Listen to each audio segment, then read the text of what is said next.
A very pleasant good afternoon as we welcome you into yet another edition of the Lion Country Kia Goon and Ironhead Show, coming to you once again from Quaker Steak and Lube, our home away from home and our favorite place to be for our shows Tuesday and Thursday. Appreciate all of the comments. Had a bunch of folks tell me that they thought Tuesday's show was our best show yet. Yes. Really, really thoroughly enjoyed it.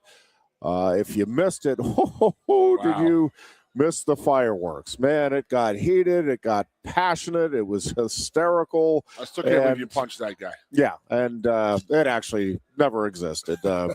We had technical issues. Our apologies for the unintended no-show show on Tuesday, but thanks to the Deer Booch, we're all hooked up, ready and raring to go, and lots to get into on this Thursday edition as we head into another weekend, and lots of fun stuff coming up. Click at them weekends, man. Again, lots to get into. Just some of the news of the day. Aaron Rodgers is visiting the Pittsburgh. Hey, I just thought I'd stop by for a visit. As I think most were anticipating, it does look like he is going to play. Still no guarantee on that, but it is looking very likely, I would say at this point, that Rodgers will in fact be with the Steelers again this season. What that means for the organization, to me, good. It means you have another year to try to figure out if you have a potential franchise quarterback on that roster, or if that is something you've got to go get and address again next offseason. I am presuming, and maybe I shouldn't, but I am presuming this will be the final year for Aaron Rodgers, at the very least in Pittsburgh, but I strongly suspect this is it. In like 17 months. Yes, yeah. I understood. But I do think it is, from my perspective, it is welcome news for the Steelers. If, again, the news is not really news, but if, in fact, Rodgers is back, as it appears he will be, I do think it is good news for the Steelers in that it gives them this year to try to develop both Will Howard and Drew Aller, or at the very least one or the other, and kind of see where you're at, this time next year, and how you're feeling about, again, the possibility that one of those guys is, in fact, your quarterback of the future, or if you have a pretty good sense that, yep, that's both maybe serviceable backups or would be okay starters if you're in desperate need, but not the guy that's going to lead the organization moving forward. So I think having that time now, we're in the same circumstances a year ago, Goon, where, and again, they got through it last year, and that was great. There is no assurance, obviously, with any quarterback, but certainly with a quarterback the age of Aaron Rodgers working behind the offensive line of the Steelers, that he gets through that season healthy. So while I'm saying I think this gives you that year, there's a pretty good chance that you're going to have somebody other than Aaron Rodgers in there at quarterback at some point this season. And then you get into the Mason Rudolph situation along with Will Howard and Drew Aller, and kind of how all of that ultimately plays out. And we'll be keeping a close eye on how all of that plays out over the course of the coming months. And I gotta say, the Steelers are the model of consistency in my lifetime. You know what I mean? Well, they've been the model of consistency in the last 4 or 5 seasons, where they're a little above 500 every year. Yeah, the AB thing, the running back, I forget his name already, from Le'Veon Bell, and now the Rodgers. It's like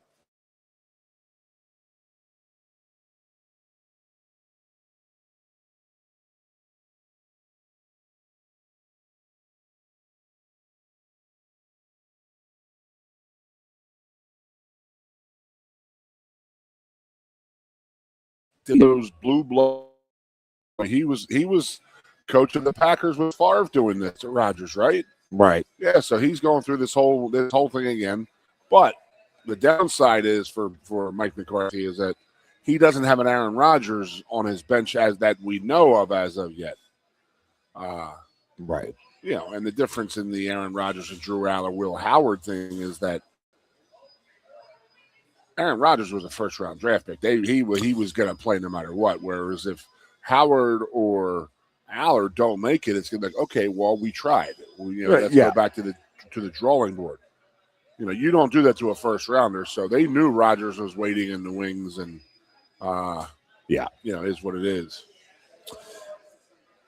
Also, late last night, the Pittsburgh Pirates picking up a 1-0 victory over the Diamondbacks out in Phoenix, and Paul Skeens with 8 innings of 2-hit ball and 8 innings of shutout ball, and the Pirates again for the 1-0 victory.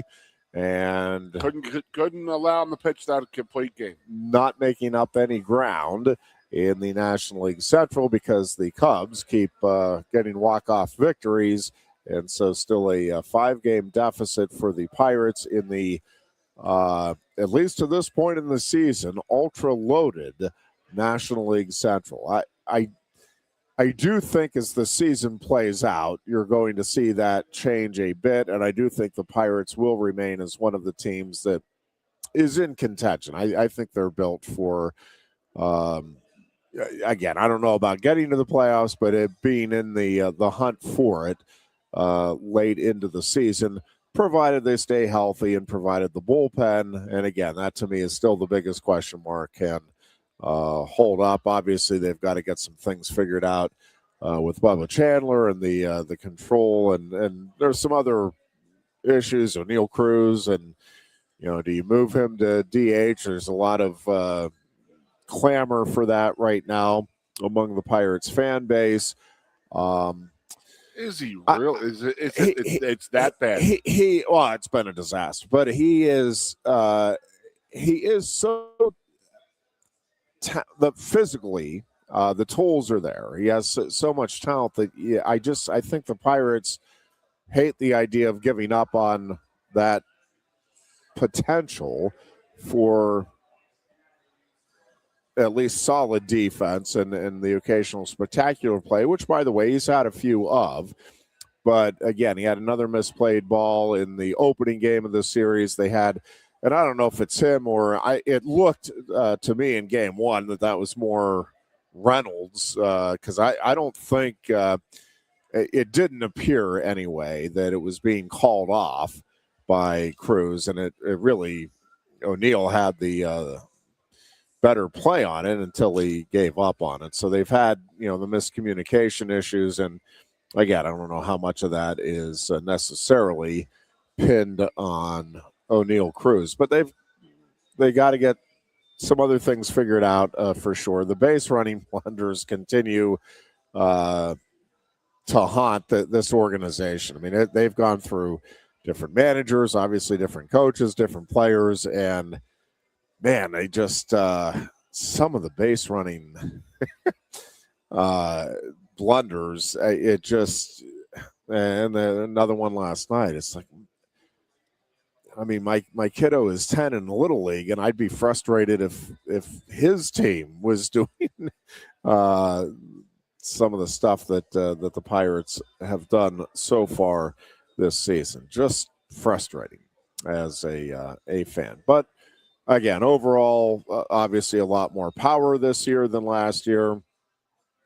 Skeens, when he's been on, has been sensational. We've had a couple of starts where he's been off, which we didn't really see last season. But overall, again, I think the Pirates are going to be in this thing for the entire year, or at least till the final couple of weeks, and that's through a whole that's at least a step in the right direction. Yeah. Didn't get tickets for next weekend.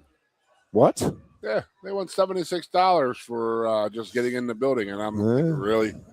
These were $9 last year. Yeah. Because you win a few games, all of a sudden now you think that, you're going to fill it up. Or the word got out of Philadelphia that's a great stadium to go visit. So everybody probably is going across. So. Good deal of the so we're ended up not going. Obviously, we'll get into it, but our plans were changed this for tomorrow, this weekend with Wayne's passing. So we're gonna miss Mother's Day with my mother-in-law. So we owe it to her. So we're gonna take next weekend to go up and see her. There you go. And take care of the funeral stuff this weekend, stuff for Wayne. So. Gotcha. Yeah. We'll get. We want to talk about that. I mean, with Wayne and go ahead. I want to talk about your Pirates. I mean, they're enjoyable to watch. I got into them a little bit last night. I fell asleep by the end. I did too. I'm not going to lie. I tried. Up and I was like, I did not make it. I can't try and fight to sleep. If I can get it, I got to try and get it at any time. So I can't fight it anymore. It is. I stayed up later than I usually do, and. Anymore. It is getting past 10 o'clock for me is it is a struggle. I mean, I'm in bed. I have one of those beds that I can kick up the head, the legs, and all that, and very, very adjustable. So I got into that, and I get real comfortable in there, and it's like, okay, I'll take a little hour nap here, 45 minutes there, and then I'm up till from like 2 to 4 in the morning. But that 10 to 11 o'clock nap is pretty good. Not. Yeah, but we had the Phillies go right into the last night was the Phillies right into the Buccos, but there was some other baseball games, other hockey games in between. Somebody called me and said, "Are you watching the Sixers?" And I said, "Absolutely not. 100% chance I would not watch the Sixers." And they lost anyway. So yeah. But Phillies, Flyers were on the night. Yeah. What's going on there? I mean, you're not really. Joel Embiid is not really endearing himself to the city of Philadelphia with how many games he has missed, and this is a playoff game. You're down 1-0. It's a super important game. You got to play through it. I'm sorry. That's just where I'm from. How I was. I mean. I don't care who it is. What's wrong with you? Lewis Reed, get your butt out there.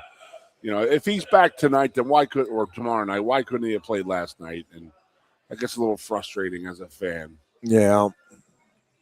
But who's the fan? So I'm not really worried about it. So the Fly guys got to get one tonight. It's a guaranteed. They need this win no matter what. Got to win it at home. Yeah. The old hockey adage, Jeffrey, you're not in trouble until you lose at home in playoffs. Yeah. So 0-2. Should have had that second game down in Raleigh. I feel as if the Flyers. I mean, we didn't talk about this, but like if you think about the Flyers, they got rid of the Penguins in 6 games. There's and there should be a reward there of a couple days off. There was none. It was either going to be game 1 or game 7 Saturday night. And I don't appreciate that. The Carolina Hurricanes are coming off a sweep, so they had a whole week of preparation and time off the ice. So then the Flyers win their series over the Penguins in 6 on a Wednesday, and then game 7 would have been on Saturday night. And they ended up playing game 1 that night. And I understand why, that there was no other hockey games. It was the only hockey game that could be played. You don't want to miss a Saturday night of hockey during the Stanley Cup playoffs. I get it, but, the Flyers paid for that. And they were out on their feet a little bit. They got outplayed. They got circles running around them in their first game. Yeah. So, the second game they came back a lot better, came out stronger, led the game. Should have kept the lead is what they should have done, damn it. And then could have gone from there. But we'll see tonight. Must win. Yeah, pretty critical game tonight for the Flyers as they host the Hurricanes in Game 3 of that series. And as Goon said, Carolina up 2-0 heading into pretty darn close to a must-win for the Philadelphia Flyers. And they're young. They make mistakes, and this is what they need. I think they put their backs against the wall, see what they can do. Let's see what the young guys. I don't think they're old enough, been around long enough to understand what the ramifications are. I think they just want to go out there and play, and I think they should do that and hopefully get the W tonight. Hopefully, yeah.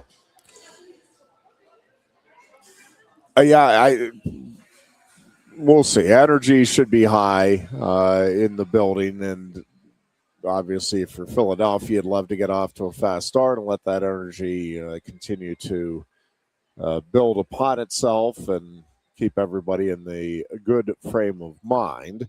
And again, Stanley Cup playoffs are they're fun because every game is kind of a season unto itself, and you don't know what you're going to get one game to the next. And we'll see. I was impressed with the Sabres and their win over Montreal, and so it's the first game I've had a chance to watch most of that game, kind of flipping back and forth. But I was impressed with Buffalo as well. I'll tell you what, I'm watching a lot more, obviously, with Flyers being in it, but Colorado, holy crap, man! Colorado is humming. Colorado and the Hurricanes are just humming right now. It's almost like that. It's just those two getting right. They're biding their time before they play for the final. So I don't think the NHL is going to be too happy about a Denver, Raleigh, North Carolina final. You don't think that's going to light up the? Well, it's not in Florida now. It's in North Carolina here. Yeah. But what says hockey country more? Yep, than the American Southeast. Can't think of a doggone thing. Nope, none at all, sir. So, yep, we got to get into talk about our boy here, because I have had questions, and that was I got a phone call Monday about Wayne Sebastianelli passed it, and all of that stuff, and everything about him, and what was his role with wrestling?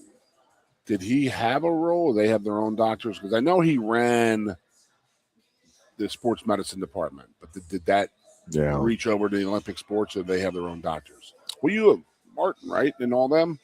Not Martin, okay. But they had. They had. Well, I mean, old Doc Martin was team doctor for a while. Okay. But yes. Wayne was involved with wrestling a little bit, or no? No, very sad news though for the Penn State community. Very unexpected, at least to me. It was definitely caught off guard. 100% unexpected. His cousin is a real good friend of mine, so he called me, and the whole gist of the thing is that he called me and Marco, and that Wayne, Marco, and I, we were. Wayne got here when we were sophomores, and I just got so many stories of the man. I was upset we didn't get to do the show Tuesday to talk about it more, but I just thought about it, and it's been in my crawl for a couple of days, and that is that in my experience at Penn State, I had 2 shoulder surgeries as a true freshman, and my shoulder now, 40 years later, still is screwed up. Still. You know what I mean? It's like, it was bad. It was a botched type of surgery, whatnot. Cost me a lot of money, cost me a lot of this or whatever, this and that. So fast forward to when Wayne was now with us in 1993.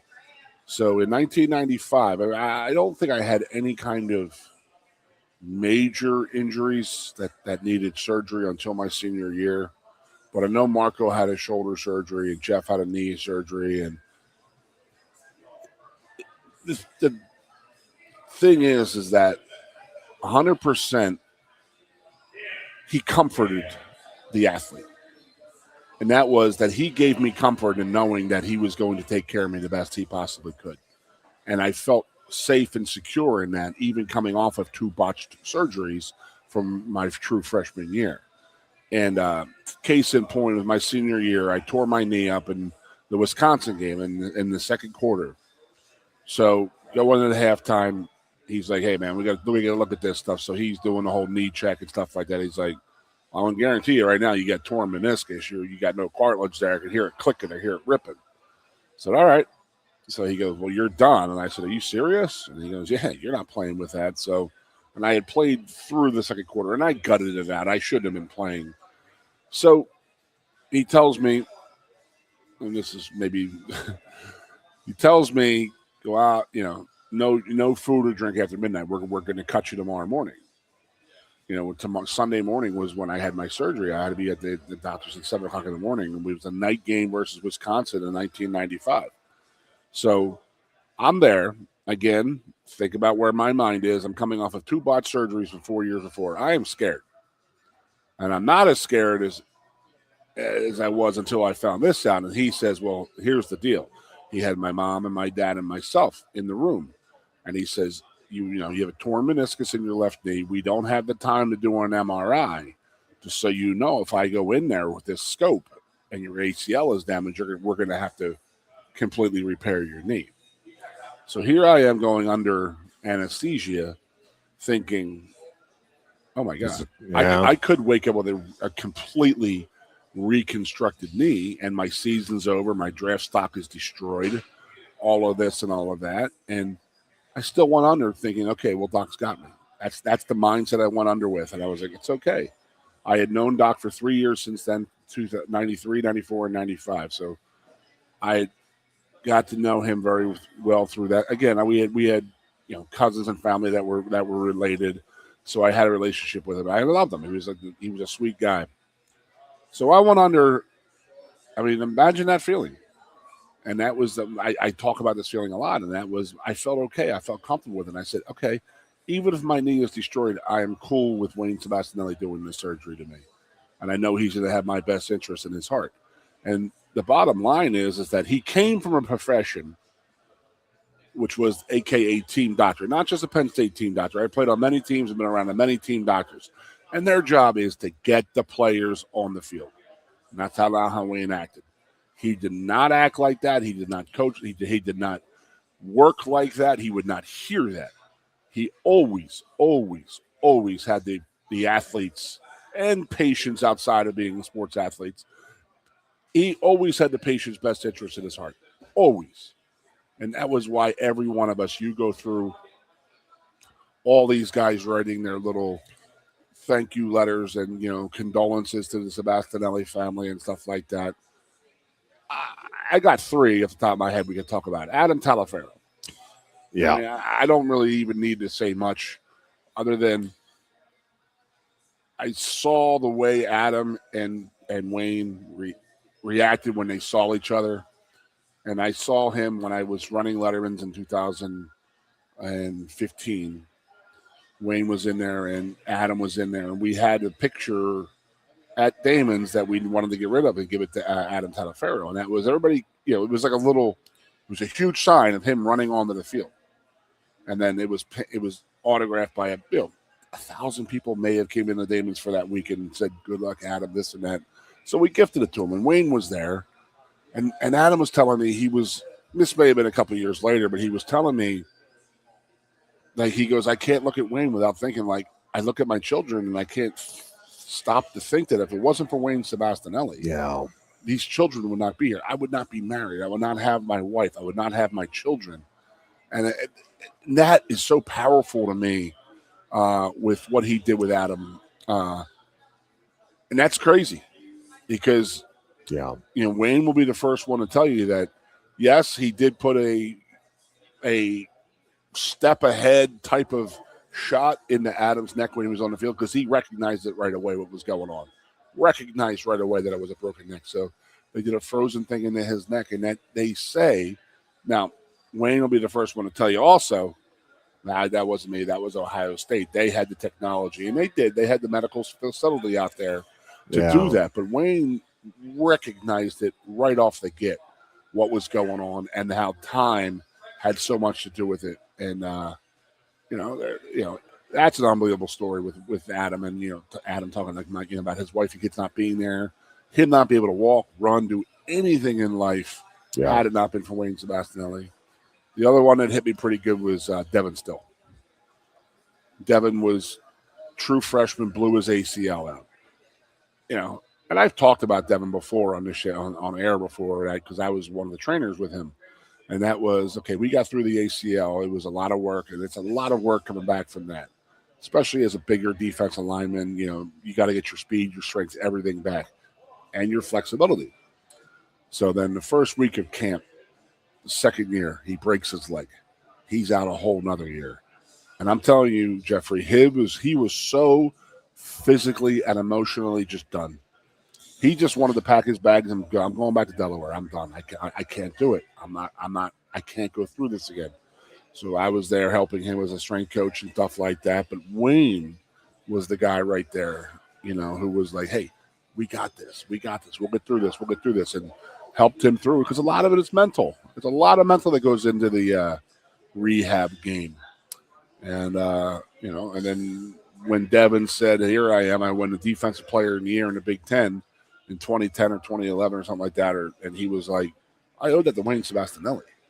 I wouldn't have gotten to that point where I won the Defensive Lineman or Defensive Player of the Year in the Big Ten had it not been for Wayne getting me through those injuries. So a lot of stuff that, a lot of memories have been flowing back, and a lot of stuff that Wayne did for us that wasn't public. Yeah. That wasn't readily apparent in the football office. There was one time that somebody had cut their hand doing something they shouldn't have been doing, and it got fixed, and there was no need to bring anybody else into it. So it was one of those things that it was a strong thing. I think if you're at least of a certain age, which I am, I still, for all of the work he did and the number of people he impacted and all of that,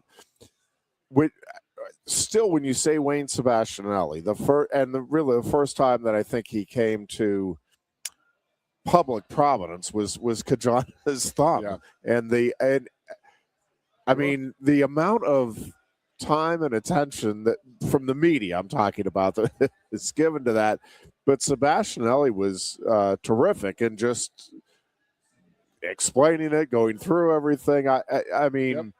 And I still that's still, you say the name Sebastianelli, that's still the first thing I think of, because it was just such a, looking back on it now, kind of ridiculously so, but it was such a topic of discussion.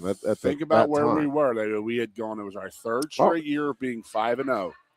We were going to be we had a bye week, and then we were going out to Michigan after that game. So we had lost 2 straight years in game 6. So a lot of these things were piling up, and Wayne was there. Wayne was there talking, this is what we're going to do. And they showed x-rays of the break. They showed what he had put in there and what kind of padding he was going to wear. And I think the first quarter against Michigan, he had 80 yards rushing.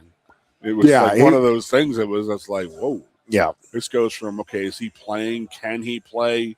What's going on? To like, wow, this kid is pretty special. And what's the other thing you hear about Wayne? You don't hear one person say he wasn't a good man. Yeah. And he was a good man. And that's ultimately in my world and in Keith Goon Conlin's world. If somebody says you were a good man and a good human being, that's all I want to hear. Yeah. That's all I need to hear. And Wayne was one of the top human beings and men that I know in my life. Again, that just goes back to he took care of us. Yeah. You knew somebody had your back in the situation. And, as an athlete, it's just tough because, you're hurt and you're like, you can't be any lower than you possibly could be. And he's in there and he's pumping you up and he's getting you ready and saying, hey, well, we're going to get you back and this and that. And you believe him. And that's all you can do. So, yeah, deep sympathy, condolences to the family and obviously the countless friends that Wayne had both within the program and throughout the community. And, at the end of the day, you're hoping, I think all of us are hoping that we're making some sort of positive impact. Like that's what you want out of your life is, hey, I hope it was worthwhile, if nothing else, that helped a few folks out along the way, and boy, he certainly did that, and then some. Yeah, he was, and he had a touch. He had a physical touch to him that he was very good as a surgeon. Yeah, and then even doctor people that I talk to will say that he's a genius of a surgeon, and some of the other stuff that I've been thinking about, and we're talking about how gentle of a man he was and how great and compassionate of a human being and this and that, but my God Almighty, on game day, it was a maniac. I mean, out of control. Like, he looked like one of the Brands brothers on the sidelines. I mean, this is the amazing part about him, is that he was so cool, calm, and collected that I always used to hum the Godfather, because he was such a smooth cat, like, walking into a room and just being like, hey, I'm Wayne Sebastianelli. I don't need to say anything.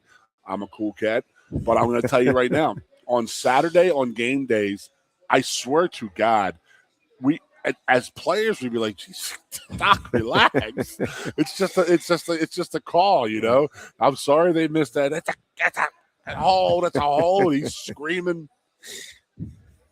So I had a story, and I talked to some people and about speaking at the funeral, and a couple of the stories I wanted to say, and one was that he does hold the record for the longest launch of a beeper in Penn State sideline history.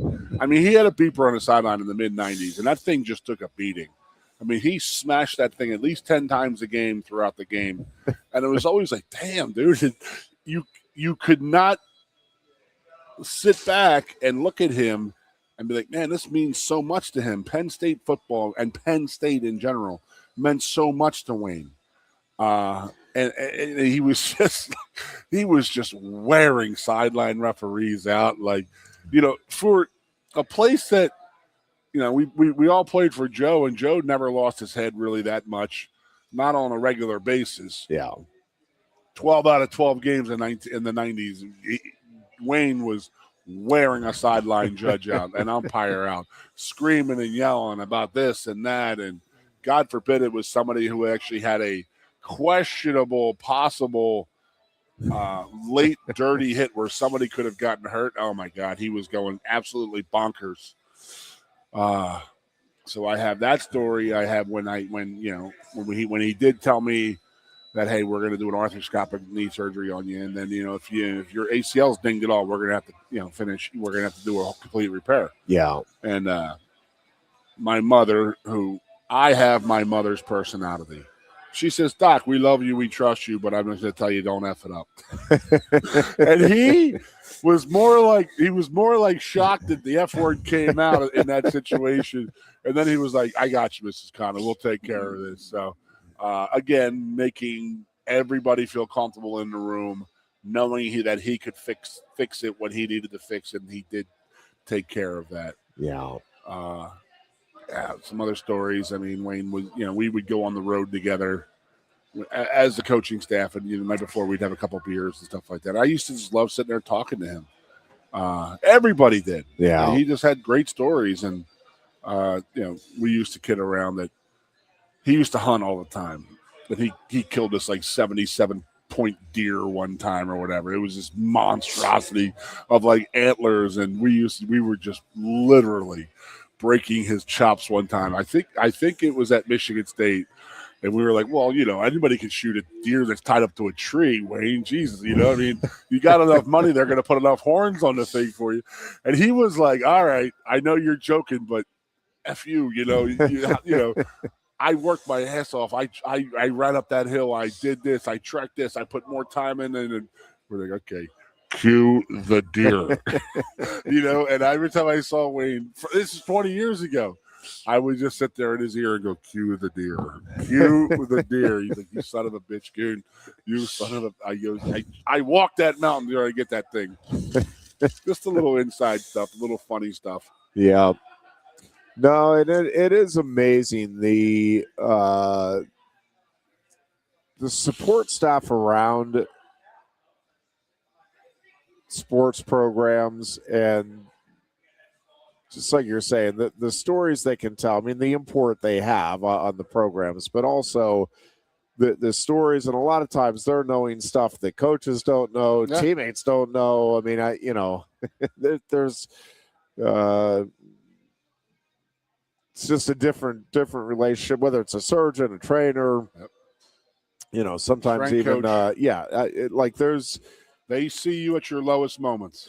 Yeah, and different moments, and you get into different discussions, right? You're killing time, and then some things that you might not even be intending necessarily. Yeah, I'm not gonna, you're not going there with the idea, hey, I'm gonna spill my guts, but you start talking through it. And if especially if you're in painful situation, whether it's strength training session or you're rehabbing from a surgery or whatever it may be, sometimes you start becoming a little more verbose and sharing things that you might not otherwise be wanting to share.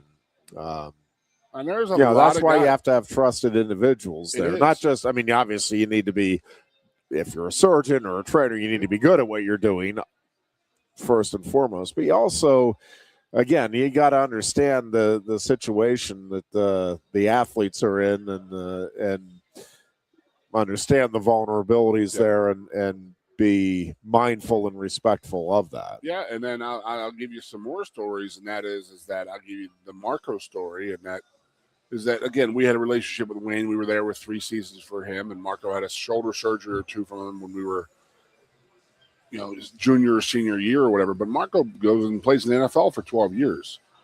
He's probably had 15 surgeries. He has never had a surgery that Wayne did not do, or that Wayne did not was not bought into the loop on. Marco was playing for the Packers, but he wouldn't, he would tear a knee up or a shoulder or his hand or whatever. He'd have Wayne do those surgeries. 1 is a trust thing. 2 was that I have faith in him, that he has taken care of me in the past. Right. Yeah. And that, like I said, you trust. And that's a profession. I mean, as dumb as that movie, what the heck was the movie with the long Pacino was the coach, NFL football coach. Not the longest yard or whatever, but you know what I mean. No, that movie where the team doctor was an immoral person. Yes. You know what I mean? Where that is a profession in the NFL where that person's job, and in my experience, it's pretty bad. But that person's job is to get those players onto the field. Yeah. You know what I mean? And there was not compassion. There was not any kind of love and respect because it was, okay, you're the property. You're the pull horse. We need you to go pull this cart, and that's what you were. And then you're going to do whatever you say, whatever, and anything to get those guys back on that field. Yeah. And Wayne would not do that. Wayne definitely, he was about the players. And I keep on saying players and athletes, but the man had a hell of a damn,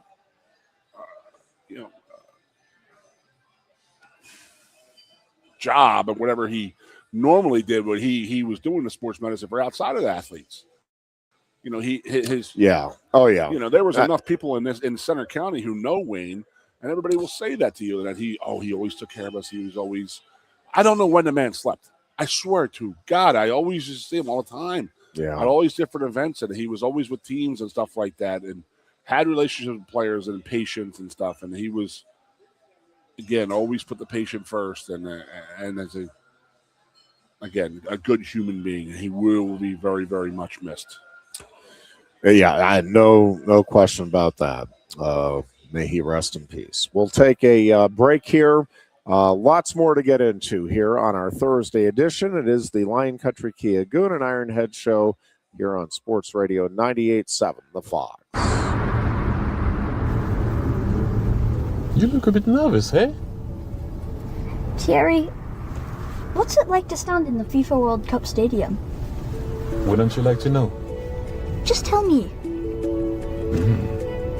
Come on. It's not something that you can put into words. Such a tease. You can't rush it. You will find out when it's your time. Thanks for the wisdom, Coach. So, how much longer? Now go and make history, my man. Here's the World Cup you've been waiting for. Actually, the World Cup's been waiting for me. That's the spirit. Just remember who drove you here. Inspiring every step of the next legend. The official matchball carrier, proudly sponsored by Kia. Inspiration connects us all.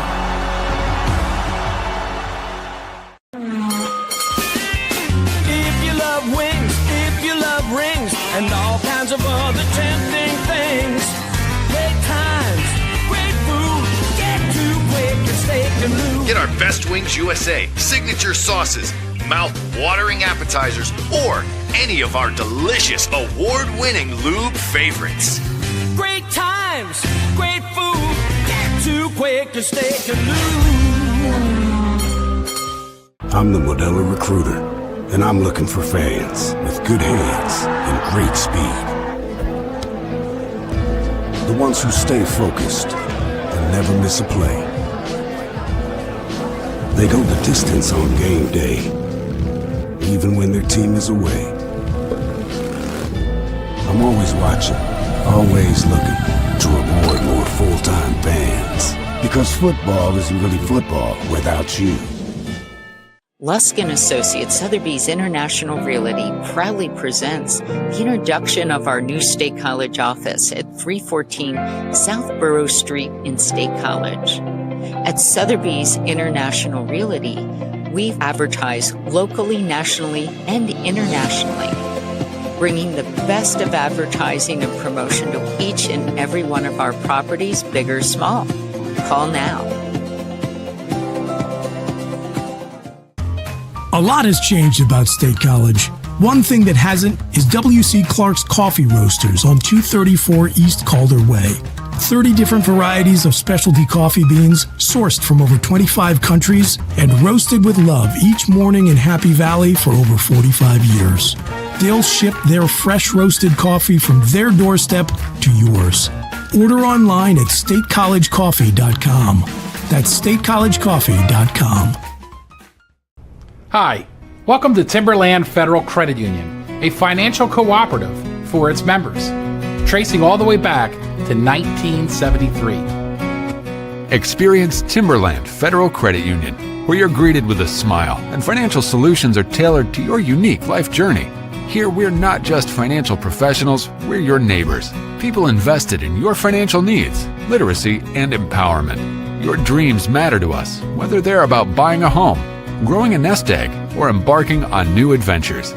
TFCU draws from the past and invests in the future, offering modern tools like online banking to give you the freedom to manage your money practically anytime.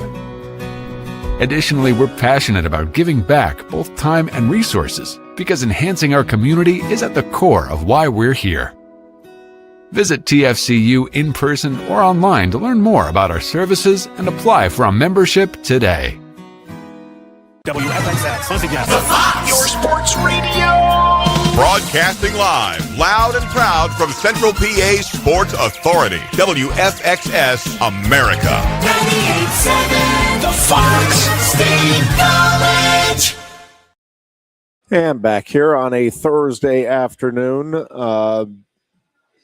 ongoing changes in the world of college athletics, but another big one is seemingly now imminent, although not completely a done deal yet, is the 5-5. And I'm still trying to get my head around it, Goon, in terms of what it means and the implications it will have for college athletics. Now, there's a couple of elements to this that I think are not set in stone. I mean, none of it, I guess, is set in stone. But I think there's some questions still on the age restrictions, which is going to be part of this as proposed anyway. And then the other question I still have with all of this stuff is we now have student athletes being paid, and I really haven't seen anything one way or the other as to whether the athletes, I'm guessing the athletes are generally in favor of at least moving this direction. But we still have no collective bargaining. Like, there's still, like this, rules being done, and it's like there's no athlete input. And I just, at some point, that is going to have to change. And again, maybe that this is a non-issue in that regard. I don't know. So what is? Well, I have your answer. What is fascinating about this is that it is being implemented very quickly. I mean, this is expected to go into effect this upcoming the 2026-2027 academic year. So apply to football.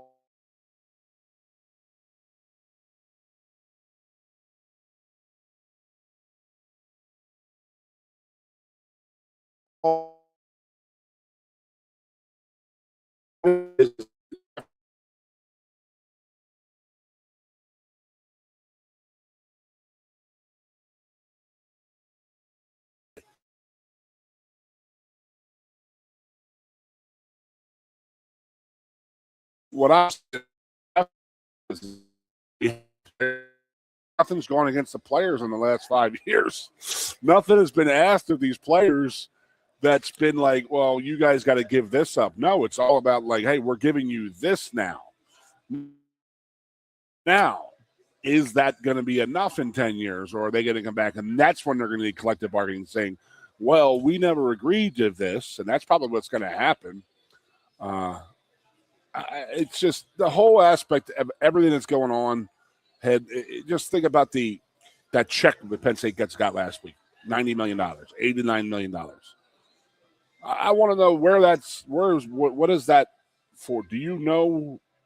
That's the revenue check, right? The media rights. Yep. Okay, so that's for all the sports that they're going to split it. You know, it's a certain percent goes toward the players, right? Is that yes. Take it out. So that's that number that they're going to pull that $23 million, that $20 million out of. Yep. So then, in essence, Penn State has made $60 million just on media rights. Made, right? Yes. Okay. So then they have the ability to use that money. That obviously goes, you still have to put, these kids still have to be education paid for, their room and their board and all that stuff. So I get all that. But nothing has been really negative towards the players to the point where the players are going to be like, hey, we got to fix this up. We got to figure that out. Or what do you think, yes or no to that? But I'm with you 100% on there's definitely going to be needed. Some of this collective bargaining will have to come out eventually, because 10 years from now, when a deal isn't that good, or the players are going to come back and say, well, we never agreed to this. We need to come to an agreement on these numbers. So, what is so there's a bunch of different components to this. One of the things that I think is still going to cause issues, and let me start with this. I like the general concept here myself, and I like the idea of as soon as you graduate high school, finish high school, or once you're 19, the clock starts, whichever comes first, and then you're done by 25. Now, it takes away some really neat stories we've had. The 58-year-old linebacker. So I mean, but that's Rick Slater. You have some more equity and fairness, at least on the surface there. I also like the idea. One of the great frustrations for me covering sports and getting to know some of the athletes and families impacted was the NCAA's rulings on medical hardship extra years. Yep. And there were some situations where, again, from the outside looking in, and I'm not going to sit here and tell you I knew all of the details, but But you'd look at it, and a kid at another school is given a 6th year, and you're like, but they weren't really. And then, again, looking at it from the Penn State perspective, we had some kids that it's like, I mean, they didn't compete. They were out for 2 full years, and the NCAA is like, yeah, no, there's nothing we can do. Wasn't that crazy? And I'm like, well, that always used to drive me nuts. Yes. And so that, on one hand, that takes that out of the equation. Again, it's just 5 years. What is inevitably going to happen, there's going to be some kids who are out 2 or 3 full seasons with injuries. And under this rule, it's like, well, that's a bummer. That's just unfortunate. And so, again, if you get hit with the injury bug and you miss multiple seasons, you just miss multiple seasons. You have 5 years, whatever you can compete in those 5 years, you do. So, again, like everything, the advantages, disadvantages to this. And for a kid who is truly injured and a special talent, again, missing 2 or 3 years and not having the opportunity to get that back at all at the collegiate level is really unfortunate. I will tell you, when I played, I mean, obviously I'm doing a lot of this, recollecting now today, sorry. No, it's great. You know how hard it was to get a 6th year? Oh, I mean, that was maybe 10 kids across college football, 10. The whole NCAA football. You maybe got 10 kids who got a hardship. Yep. And now there was, the last few years have been maybe they said 10 are not allowed to actually have the hardship. Yeah. The other 8 million have. Well, and then crazy. The whole COVID thing, and again, intentions were good there. I genuinely think the NCAA was trying to do the right thing. I think they got it completely wrong. But so I asked you again. Yeah. Explain to the listeners who got screwed by the NCAA with the COVID thing. Well, the kids who finished up in 2020, the seniors, graduating seniors in 2020 were the ones that really got the short end of the stick, and especially in the winter and spring sports, because those athletes, like the winter, for the most part, the winter sports did not get a chance to compete in their NCAA championship events. And so what the NCAA said was, but you got to compete in the entire season, so that counts. Well, again, the any athlete in any sport will tell you, what you're shooting for is postseason success. You're going through the season to get that opportunity. And so having the ultimate taken away from you kind of defeats the purpose of going through the journey to a large extent for those teams and athletes that have the opportunity to compete otherwise at that level. So they took that opportunity away. So, like, from the wrestling standpoint, guys like Mark Hall and Vincenzo Joseph never had a chance to compete in a 4th NCAA title or 4th NCAA championships. And in Mark Hall's case, he was denied an opportunity to close out his college career in his home state. He was from Minnesota. The NCAA tournament that year was supposed to be at the Minnesota. At the football stadium. And I mean, that was going to be unique, being in Minnesota, unique. Vincenzo Joseph had a chance to be a 4-time NCAA finalist and 3-time champion, and all of those things taken away. Bye-bye, guys. And then you turn around, and then other guys are given 5th years that in some cases they redshirted that year. And so there was no hardship there. And so, you had a good situation for Carter Starace, where obviously he becomes the first 5-time NCAA champion. Now others, if this goes through and they it have looks a chance, like that is going to be the case, can follow. But here, so if you go to this setup, no matter when that changeover occurs, there's going to be some issues for the programs because it's just not how you were planning it. And for example, just the wrestling program is what I know. It is going to be fascinating to see kind of how this plays out now, because, and I've talked about it on a bunch of different shows, including, I'm sure, this one, where if the rules don't change, and again, it's all but guaranteed now that they will to this 5-5.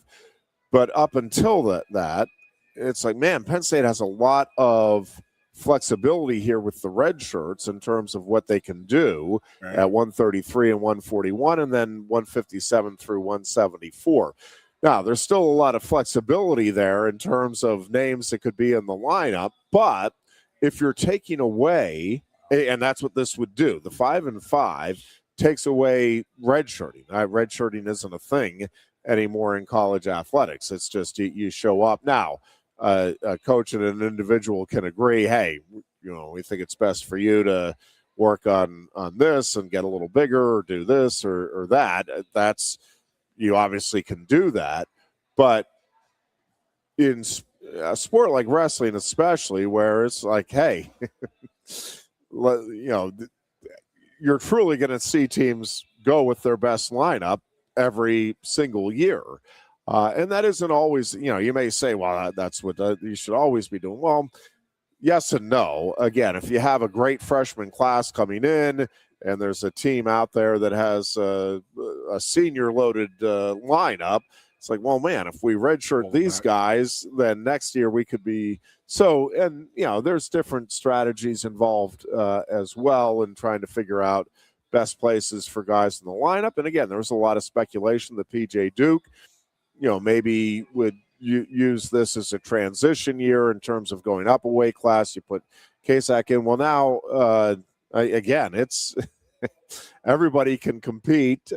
And in some ways, I think from a coaching standpoint, and you tell me if you're seeing things differently, because again, I've been thinking about this just for the week, but I think from a coaching standpoint, really it makes things easier and simplifies things in that you're not having to make the call in terms of like a quarterback. Sometimes maybe you're like, man, they are basically even, but this guy's the senior, and this guy's a sophomore. We'll just maybe redshirt you if that's still an option.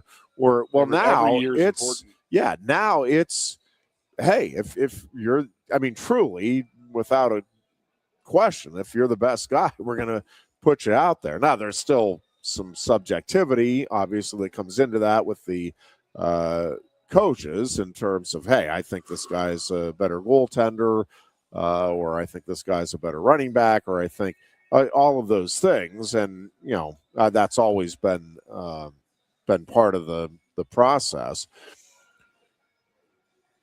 But what I don't, so I'm really curious to see kind of how this plays out, because again, it changes things, I think, in some programs probably pretty significantly in terms of how they approach the upcoming season. Because again, you may have had plans for this guy or that guy, and while I think he would be good and could start, man, we'll just redshirt him and get another 15 pounds on him. Well, now it's like, well, no, if he's the best guy, can still work and gain the 15 pounds, but you're going to have him out there, and he's going to tell you, I need to be out there.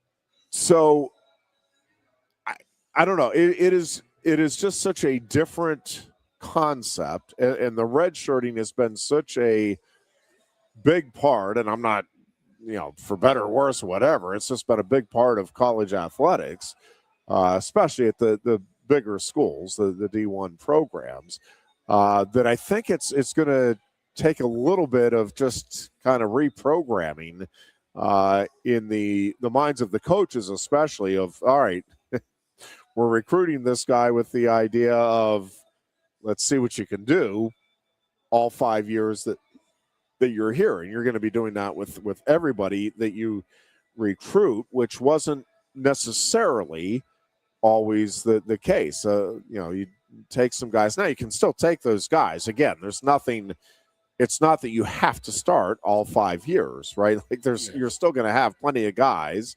and women who are 1 year starters, 2 year starters, the whole bit. But it does change that dynamic now where somebody can just go be a 5 year starter. And it takes away maybe some opportunities for folks that wouldn't otherwise be a starter. But, hey, yeah, we're going to redshirt this guy or this girl. Or, Olympic years, people would take, in some sports, including wrestling, would take an Olympic waiver. Again, all of that now is out the window if this thing does go through. And, again, it is – at least from everything you're reading and hearing, it is all but a certainty that this is hockey going up pretty through. good. I mean, I'm not hockey. It screws up wrestling pretty good. Well, I mean, everything. I think. Football changes it. Football is like you're going to play or you're not going to play. Whereas if I was a red shirt, I'm not necessarily 81-0, they would love to get you on the field. Get you see how you're going to do, and I guess I like the standardization of it all, where it's not like, okay, well, he has a 16th year left here. We got to figure. Yep. We're not going to have any more seventh different team. Next we're going to have is 5 teams in 5 years, which will be, will be hit a lot. Just trying to think of how much football. I mean, if everybody's eligible to play, I mean, yeah, you weren't going to sit there and say, okay, this guy's going to be really good next year, but he's not as good as the senior. We're not going to play him. But now he'll play a little bit. I'm just going back to when I was playing, when we would have played in games and would have liked to have gotten those opportunities to play in those games as a young guy. Yeah. It is different, for sure. Yeah. I mean, it is different. I mean, there's, I told you that story about Kijana. I mean, when he was gone. We beat Cincinnati 81-0, and he's on the sidelines like, I didn't come here to redshirt. Like, I want to play, And Joe's like, nah, we're going to hold you out. And he was pissed. He wanted to go home, everything. Yeah. But I do like the standardization of it, so you're not sitting there. You got 5 years to do 5 years of football. That medical red shirt was the biggest sham in the world, and I used to I never understood it, never would understood it, never could understood it, and then where it got to where it was just like it was expected that he can get a 6th year. I'm like, no, he's not guaranteed a 6th year. Yeah, you have to petition for that, and the petitions usually came back no. I mean, the only guy I knew in my career who got a 6th year was Chris Mazik. He got 9 bullets in his leg when he was a freshman or sophomore in college, so he missed a whole year and a half. Wasn't being in university, wasn't being at Penn State. He was down in South Carolina rehabbing, and then he came back, but he got a 6th year. But he's the only one I really remember getting that while I was here. Other guys always denied, always like. Yeah, he blew both of his knees out twice. Two times in 3 years. Yeah, that didn't matter. It just it seemed very arbitrary from the outside looking in as to how some of those decisions were made. And again, every now and then you'd see somebody get it and you'd be scratching your head because you're like, well, they played a few games and then somebody else that didn't play at all. And like you said, it was documented that the medical injuries and like, nope. Well, I hate to where it got. I hate to where the red shirt got to. And that was a player could play up to 4 regular season games. Well, and then it moved to. Well, no, it was 4. regular season. Yeah, he could play in the Big Ten title game. He could play in the bowl game, in the national title game, and then all that. So he could actually play in 7 games. Yeah, and then still it was be a red shirt. Yeah, moving to 8 regular season, and then so they were heading in went to 8? This. Yeah, Oh so they were heading in this direction. Anyway, but again, the 8 over 4, the 8 games in your quote unquote red shirt year in regular season games. Correct. 8 regular. Yeah. What the hell is the point? So the what is going to be interesting, well, one of the things that's going to be interesting to see is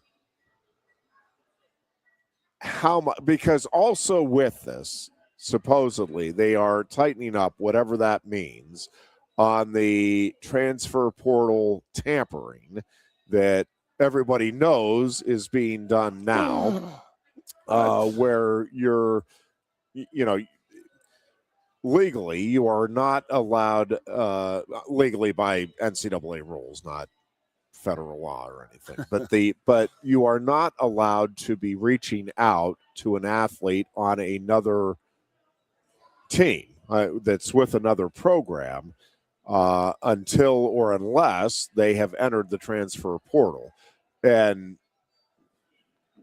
we know that athletes are being, hey, you need to enter the portal so you can come join us.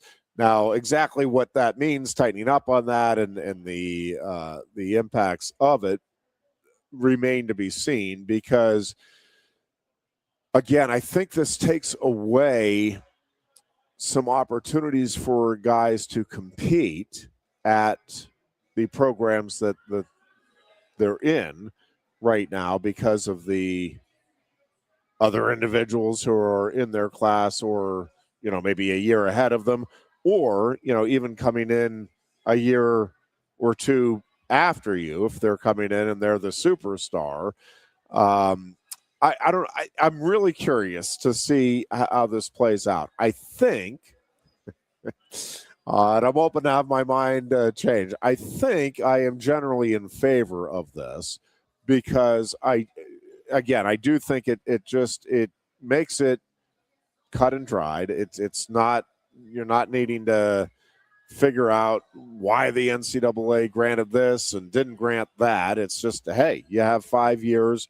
And even though it is, again, there's just numbers are going to tell you that there are going to be athletes that are not going to have the opportunity to compete even 4 years in college because of injuries, because of different things going on. And one of the other things that I think is going to be worth keeping an eye on is, so I'm talking about the physical health, and it's like, yeah, that's a bummer. Well, on the mental health front, if you have an athlete who's like, hey, I need to step away, again, right now, it's like, well, take a red shirt year, we'll get you the help in the counseling. Now, hopefully, and I think overwhelmingly at least, schools and coaches will do the right thing. And just like a physical injury, it's like, yeah, it stinks that you're having to go through this. But yes, take the time, get yourself right, and then let's get you the 3 or 4 years of healthy, right frame of mind, all of that competition that you can get. But it does change a little bit the ebb and the flow that we've become accustomed to.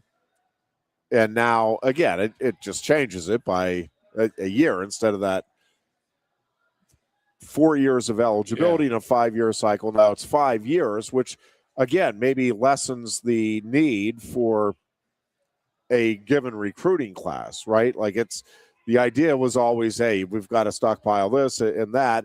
And not that you're not going to still try to do that, but there's not quite the urgency there if you have guys that or think again, because of the transfer portal, you never know. but guys that you think are going to be there for 4 or 5 years now, it changes maybe what you're looking for in each recruiting class. Like, well, we've got to get another quarterback, but not necessarily this year, but one of the next 2 years, we got to get another one to keep the depth part of it going. So I do think we'll have to see how it plays out. I do think it's going to change up a bit, especially with the roster limits now that the teams have, that overall approach. And also, Goon, I think you're going to see programs really start to try to figure out where the great classes are, and maybe you load up, hey, man, this is a great year for high school seniors at quarterback. Next year doesn't look as good. We can put off. Like, I do think you're going to see, I mean, that's always been the case to some extent. You're always in that 4 or 5 year plan. Now it's just definitively a 5-year plan and what you're looking at.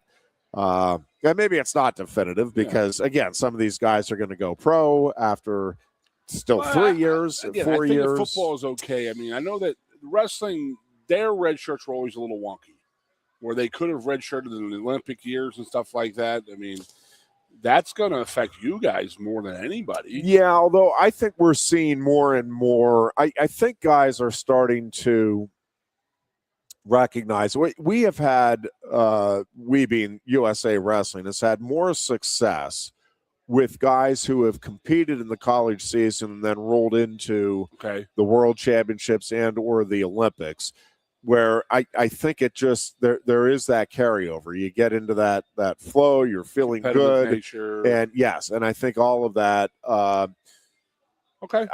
think has because the mindset for a long time was figuring the world's problems out, Ironhead. Look at us. The mindset for a long time was that hey, you need to focus on freestyle. I just think there's.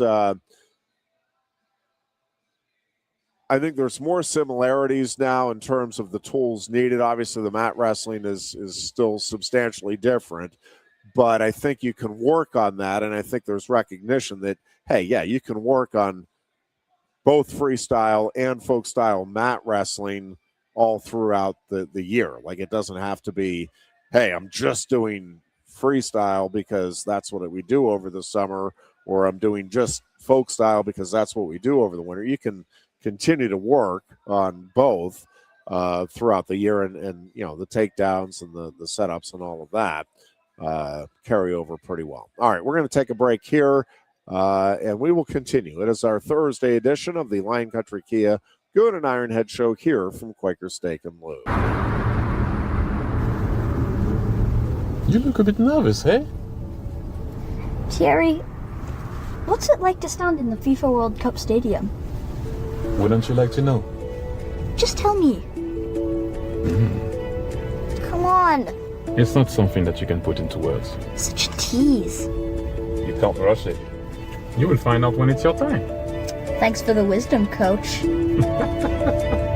So, how much longer? Now go and make history, my man. Here's the World Cup you've been waiting for. Actually, the World Cup's been waiting for me. That's the spirit.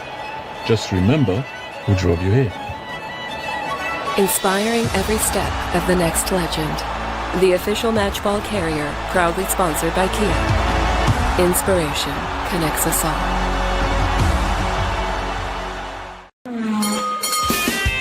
If you love wings, if you love rings, and all kinds of other tempting things, great times, great food, get to Quaker Steak and Lube. Get our Best Wings USA signature sauces, mouth-watering appetizers, or any of our delicious award-winning lube favorites. Great times, great food, get to Quaker Steak and Lube. I'm the Modelo Recruiter, and I'm looking for fans with good hands and great speed. The ones who stay focused and never miss a play. They go the distance on game day, even when their team is away. I'm always watching, always looking to reward more full-time fans. Because football isn't really football without you. Lusk & Associates Sotheby's International Realty proudly presents the introduction of our new State College office at 314 South Borough Street in State College. At Sotheby's International Realty, we advertise locally, nationally, and internationally, bringing the best of advertising and promotion to each and every one of our properties, big or small. Call now. A lot has changed about State College. One thing that hasn't is W.C. Clark's Coffee Roasters on 234 East Calder Way. 30 different varieties of specialty coffee beans sourced from over 25 countries and roasted with love each morning in Happy Valley for over 45 years. They'll ship their fresh roasted coffee from their doorstep to yours. Order online at statecollegecoffee.com. That's statecollegecoffee.com. Hi, welcome to Timberland Federal Credit Union, a financial cooperative for its members, tracing all the way back to 1973. Experience Timberland Federal Credit Union, where you're greeted with a smile and financial solutions are tailored to your unique life journey. Here, we're not just financial professionals, we're your neighbors. People invested in your financial needs, literacy, and empowerment. Your dreams matter to us, whether they're about buying a home, growing a nest egg, or embarking on new adventures. TFCU draws from the past and invests in the future, offering modern tools like online banking to give you the freedom to manage your money practically anytime. Additionally, we're passionate about giving back both time and resources because enhancing our community is at the core of why we're here. Visit TFCU in person or online to learn more about our services and apply for a membership today. WFXX, once again, the Fox, your sports radio. Broadcasting live, loud and proud from Central PA's Sports Authority, WFXS America. 98.7, the Fox State College. And back here on a Thursday afternoon, talking a lot about the 5-5 and how that is going to change things up in the world of college athletics. And I'm not sure we know all of the ways that it's going to impact it positively or negatively. As you said, I like the uniformity of it, that all right, you know what it is. It's going to be a bummer if you get injured or something else happens that takes you away from the sport. And again, I think at some point this is going to be challenged because it's being done without the athletes' consent. And we have athletes already suing, saying, listen, as long as I'm in college, you shouldn't be, if I stay 10 years and I'm pursuing, graduate degrees, you should be letting me compete for the 10 years that I'm there. Time, yeah. And there's guys and I have there. no idea how that's going to play out in the courts or anything, but well, are you going to deny my right to make money? It's like, no, well, your right to make money, you have a 5-year window to make that money. You've given that window, and that's it. No, but I'm on a 7-year program here at the University of Poughkeepsie. It's Pandora's box is open. It is exposed. It's flipped upside down. Everything is just running away, running around, and who knows, man? Who knows where we're going to be in 10 years?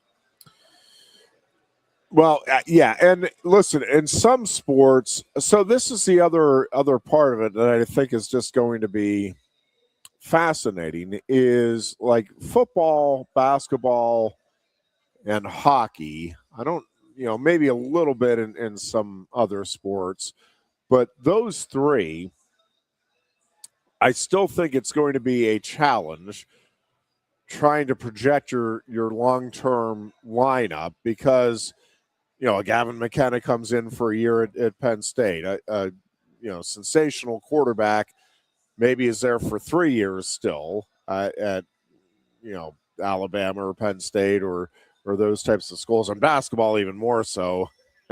One and done, yeah. Who knows what you're going to get if it's a really good player who maybe can turn into a great one, or a great one. Is there any chance you can talk him into sticking around for a second year? So, the one thing with basketball is, because we've talked about it with Penn State, is like, hey, if you get that run of a bunch of fifth-year seniors and now just 5-year guys, that could set you up very well, right? In a league where a lot of guys are only playing 1 or 2 years at the top end. And so maybe a program that doesn't have the elite of the elite, you get 5 guys that come in and play together, or, even over 2 classes, you get 3 fourth-year guys and 3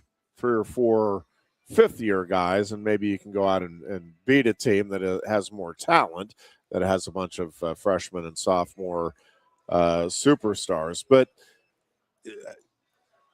I think for a lot of the Olympic sports, though, this does change just that dynamic, where now you're going to be bringing in, if you're getting those star athletes, you're bringing them in with the idea that, all right, we have a 5-year starter here, and it's going to make it more difficult, I think, to recruit other top talent at a given position until that person actually moves on. Because, again, right now you might come in and, well, yeah, I can sit a year while that player finishes up their senior year.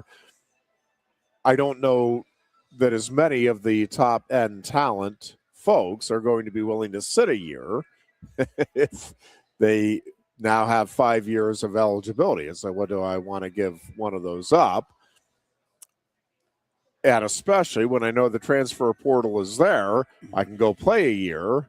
If Penn State's my ultimate dream, I want to play forward for the Penn State women's soccer team, but they have a superstar there now.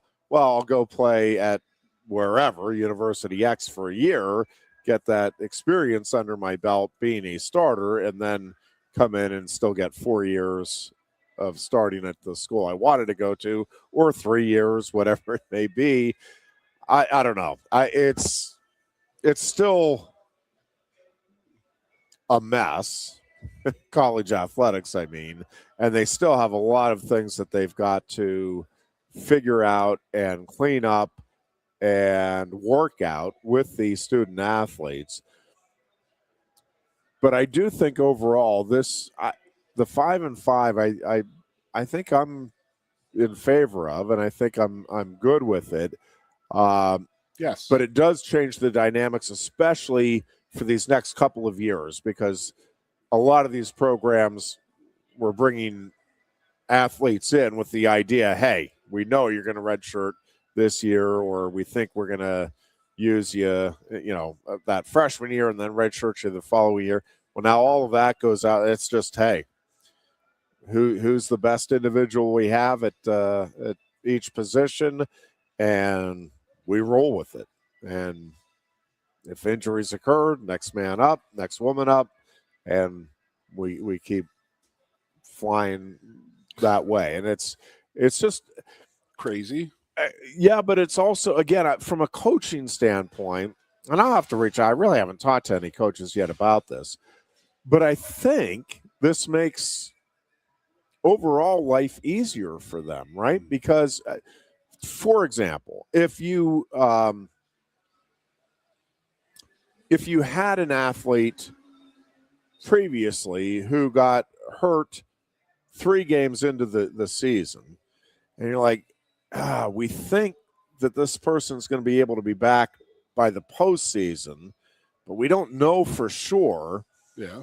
And we have the superstar that we'd like to redshirt. So now we have the third guy that, well, we can put them in there, and they'll and we hope this guy's back. But then if he doesn't get back, now all of that, forget it. It's the top guy's out. whoever the second best guy is steps in. If he comes back, great.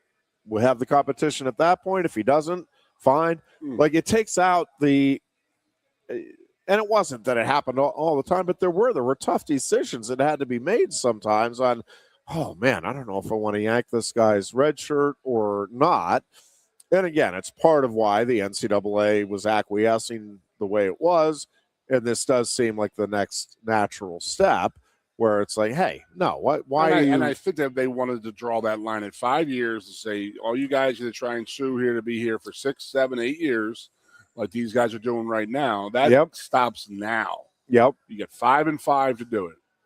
Again, uniformity, it's there. They know the rules.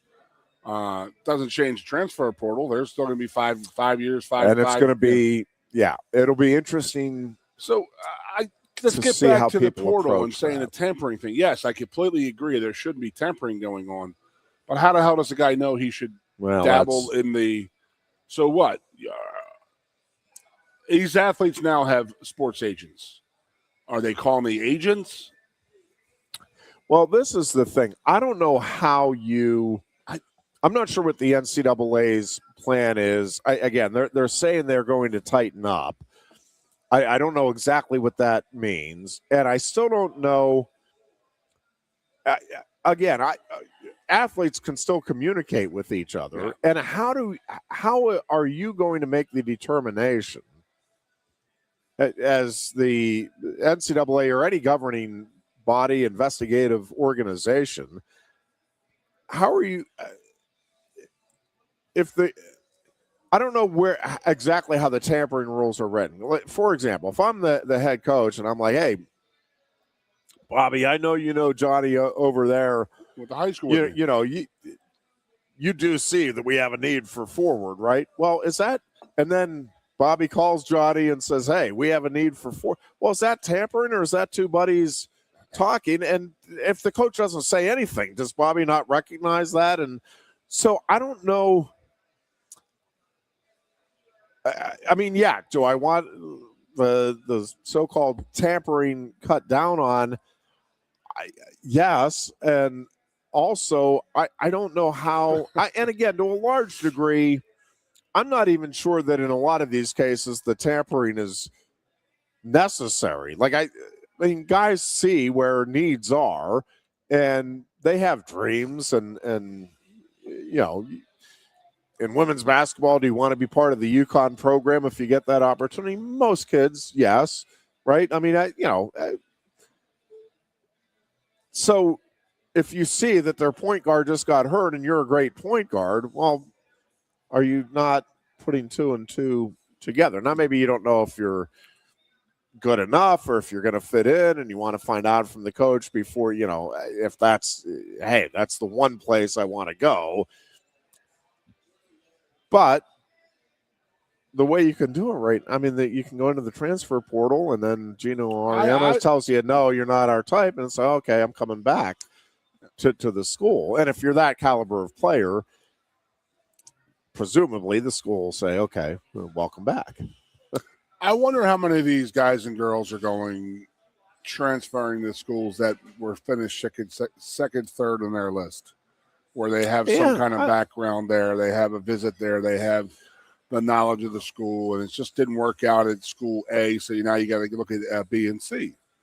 Now you feel comfortable going there, or which I fear is the possibility, and that's probably the case, and that is it just a pure money thing? Well, I mean, that's going to play into it the most for sure. Money. Yeah, I mean, people get so mad at these athletes. I can't believe he's leaving. Why? Why can't you believe? I understand. I love this university. You love this university. But when there's several $1 million at stake, I'll come back and get my grad degree from here. That's how I'm looking at it. And now the guys that leave every year just looking for monies and signing bonuses, they got to watch out for those guys. And that is that I want to fix the transfer portal. I have always been a fan of, 2. You got 1, you made a mistake, you made the wrong decision in life. You're a Texas kid who didn't like Ohio. I want to move back to Texas. That's fine. You got your 1 get out of jail free card. Second, third, fourth time, you got to prove it. You got to prove why you're leaving. Or you got to have a year. You got to miss a year. You got to take a year. I don't know what it is. It's a year for money, a year from eligibility, whatever, whatnot. Like the way it was when you and I were in school, where you transferred from Penn State to another Division I school. You sat out a whole football season, a whole year. That kept people from jumping ship to ship. Yes. But even we just got into this will be a related but different topic, and one we can veer into as well. But a lot of discussion right now with a state house bill that is proposing to.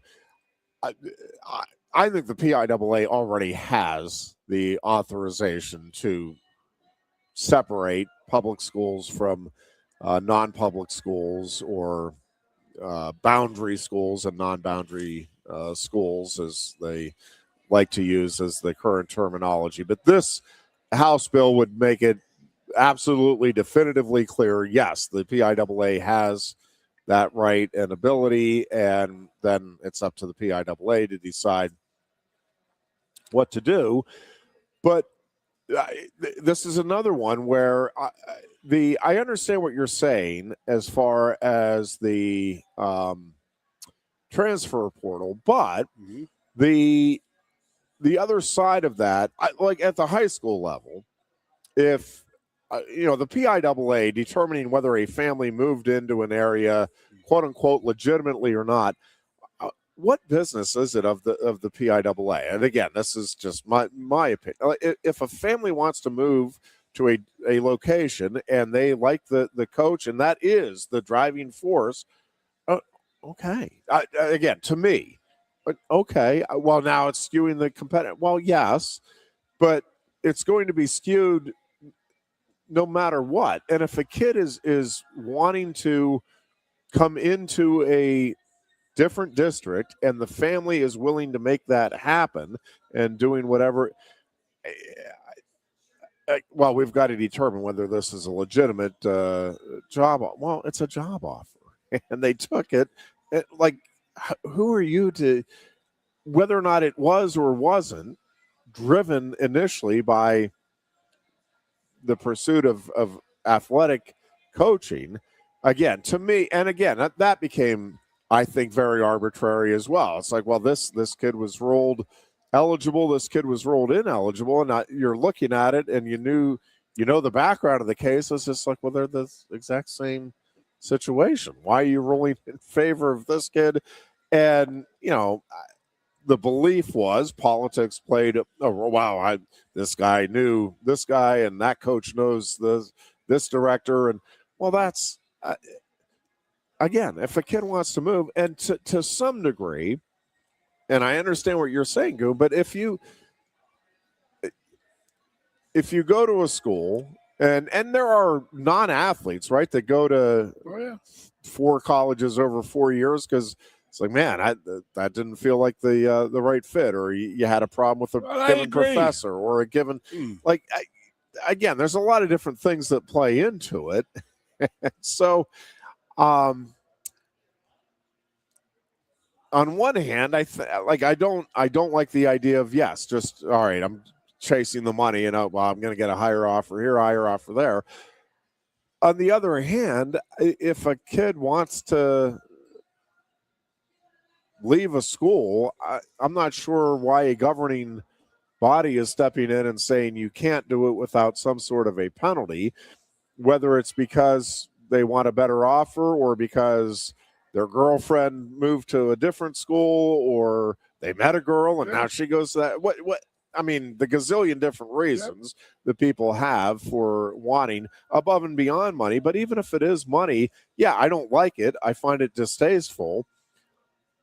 I also don't, I really don't think there are many out there that are doing it just for, I don't, not to that degree. If a guy knows he's not going to the NFL, he's going to do it.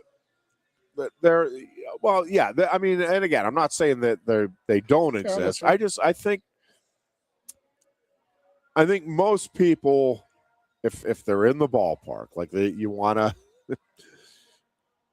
I'm with you. You don't want to be making $50,000 when everybody else that is at your level is making $300,000. Like I get it, but if the best of the best are making $400,000 and you're getting $350,000, and you're at a school where you like the programs, you like the coaches, you like your teammates, long term, I think that stuff will figure itself out. All right. I know we're going to go to break. Yeah. And I want to give you the break time to think about this.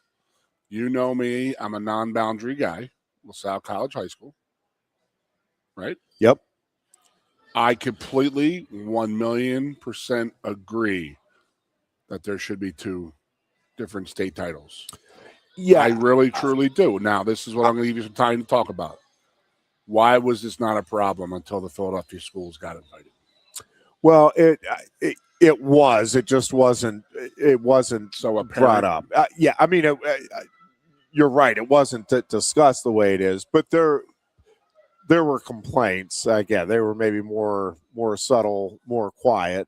But we'll kick that around because I do think there should be 2 separate championships. So do I. But I also like the idea of giving the quote-unquote little guy a chance. And yes, I agree. We'll kick that around a little bit when we return. It is the Lion Country Kia Goon and Ironhead show here from Quaker Steak Lube.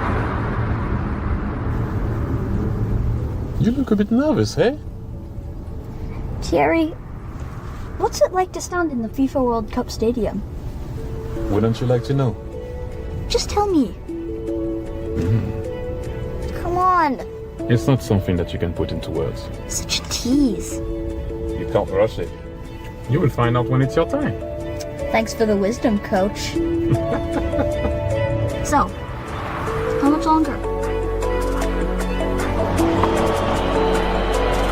Now go and make history, my man. Here's the World Cup you've been waiting for. Actually, the World Cup's been waiting for me. That's the spirit. Just remember who drove you here. Inspiring every step of the next legend. The official matchball carrier, proudly sponsored by Kia. Inspiration connects us all.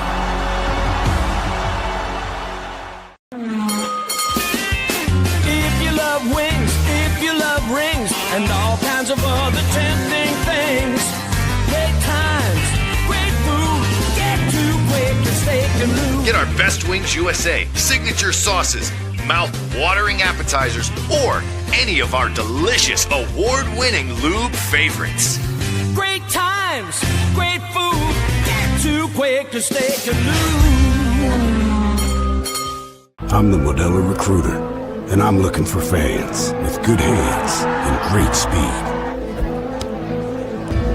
The ones who stay focused and never miss a play.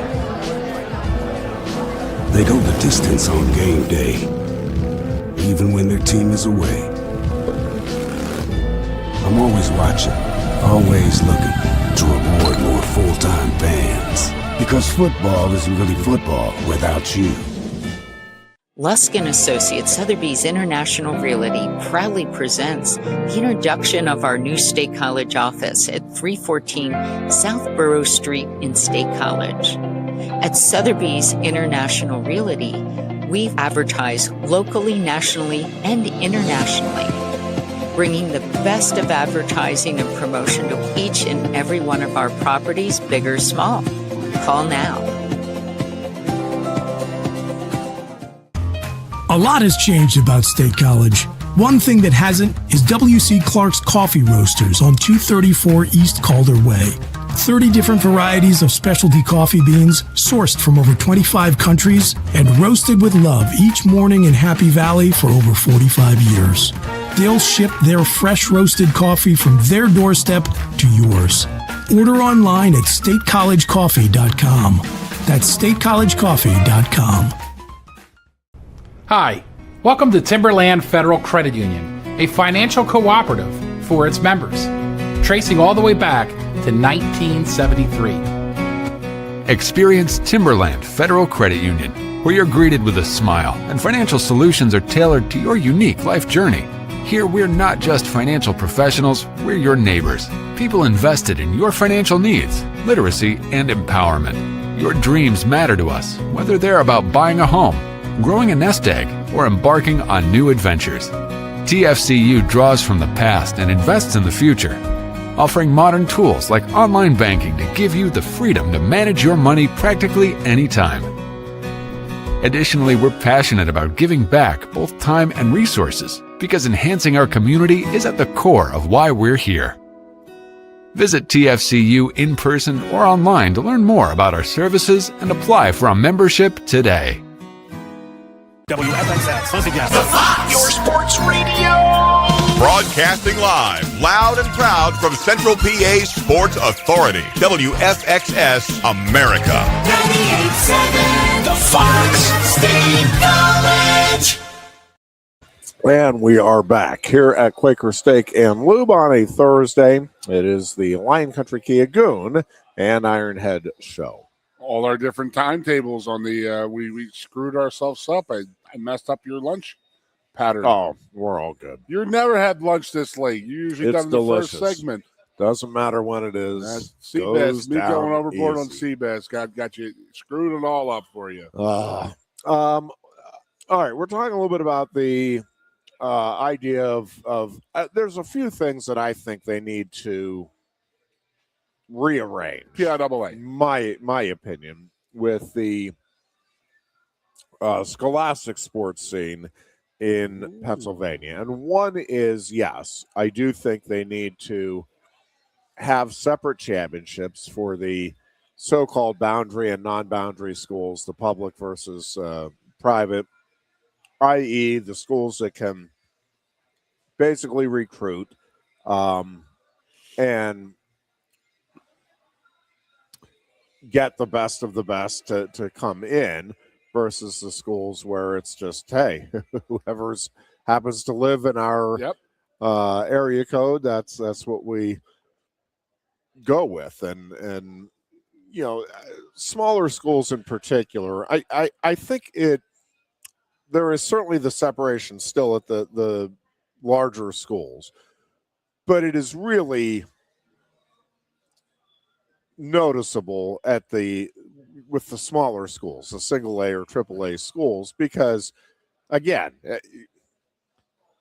you only have so many families in your district. The chances of having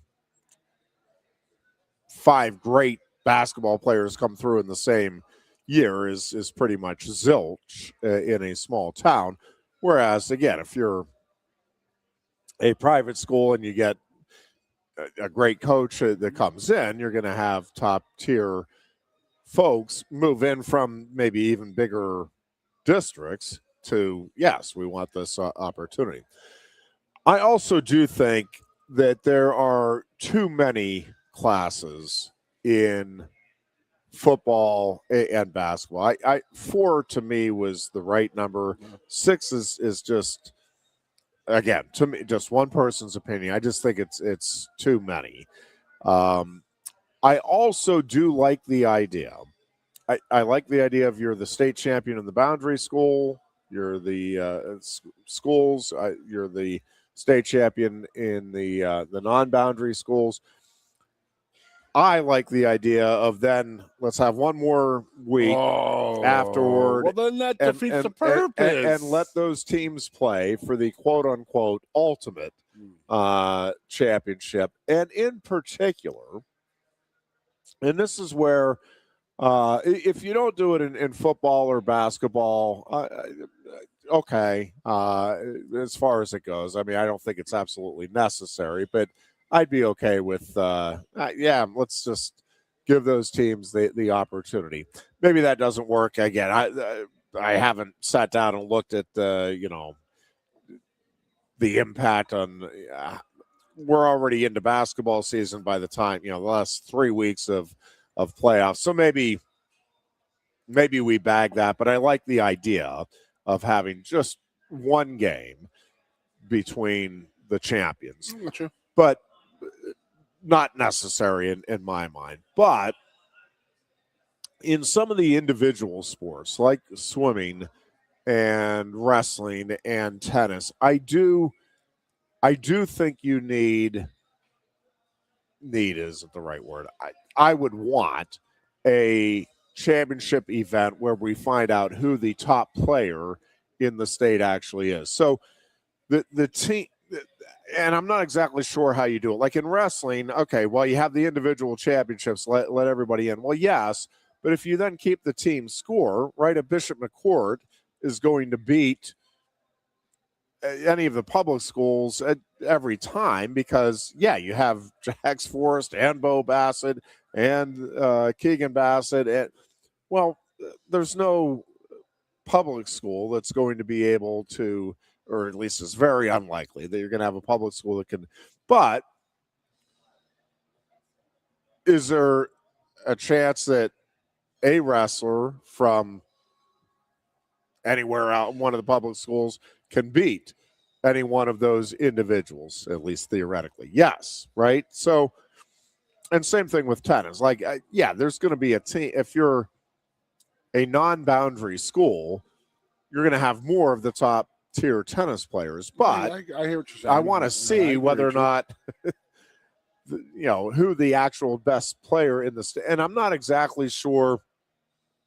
Again, ultimately, if it's, hey, you got to have one or the other, then let's do the boundary and the non-boundary and be done with it. But I do like the idea of, in particular, in sports like tennis, golf, swimming. Yeah, where there are individual titles. I can agree with that. I would like to see Ironhead, you open my eyes to something. At least that the individuals get the chance to compete. And I don't, if you do the team scoring with it, so be it, I guess. And maybe you just crown whoever the top team that's non-boundary is the non-boundary champion. Top team that's boundary is the boundary champion. Maybe and you just have the one championship and you just divvy it up like that, just like at a marathon. You have the women's champion and the men's champion and senior champion. Maybe. So you don't have to do multiple championships. You do one championship, but you have team champions decided in that way by, and you separate it. And in that case, then who the ultimate, my idea of the ultimate state champion, you also know who that is. Let's just put this in football perspective. Yeah. So LaSalle High School won the state title this year over Pittsburgh Central Catholic, both boundary schools. Now, what we're saying is that if they had played a North Allegheny, they could just say North Allegheny won the non-boundary state title and just have the regular state title the way they do. So you can win a state title in the semifinals, but other way around, right? The North Allegheny is a boundary school. Oh, they're boundary. Okay, yeah. Sorry. So anyway, that could be determined in the semifinals. But what if two boundary schools lose to non-boundary schools in the semis? Will they play? I know. I'm just playing the devil's advocate the whole way. No. I know what you're saying, though. Team sport wise, yeah, I hear you, but I think you're trying too much because the 6A and 1A is a whole different freaking world. Team wise, yes. And where they were even located. To be honest with you, it really is amazing how it is. And again, cut up. To me, for football and basketball, it's too many classifications. 6. Yep. Well, I think if we did the boundary down boundary, I think we would go down to 3 or 4 each. I think and I think that would make a lot more sense. And I think you get. Now, I'm telling you right now. I mean, when I grew up. I grew up in the Orland, Glenside, right outside of Philadelphia area, right? Bishop McDevitt High School in the Philadelphia area where my older brothers went. They won the city title in 86 and 87. And I'm telling you, they would kick the living snot out of anybody in our area. At the same time, Central Bucks West was rolling on their 900 game unbeaten streak. So there's two teams separated by 20, 25 minutes, half hour, that would never have played in the old PIAA, but would have played in the new PIAA, but we would never know. and there's still talk of who was the better team in those years. Yeah. But that's what we're getting it into, and that is that, if North Allegheny and a North Penn lose to a LaSalle and lose to a Central Catholic, should they play to or just have their own titles? And I think that's what's going to have to happen. But there will always be that, well, we were better than you. But it'll never be fixed. That'll never be fixed. But I don't like the way it is now. I don't appreciate the way it is. And this is from a non-boundary guy. Yeah. But my issue has always been, and I will I will die on that rock, and that is, I will always say to people, well, you didn't have a problem with this until the Philadelphia teams got in there. And there's definitely that. There's an anti-Philadelphia part of this PIAA thing, and there's always a little Western PA, a little love too much there. And I get it. I understand it. And I understand why everybody's upset, because one of my great friends in this world is Brad Jones. Black Hawk High School, Beaver Falls, Pennsylvania. Had an unbelievable team their junior year. And it's just like, we just caught lightning in a bottle.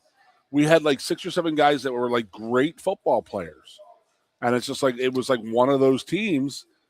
And they and then you get a team like that now, you catch lightning in a bottle. You have you play together from, 7th grade on, and, you prep up and you're working your tails off and this and that. And you get to a state title and you lose by 75 points to a team that has, has guys from 4 different states, and God only knows, the 17 Division I starters and stuff.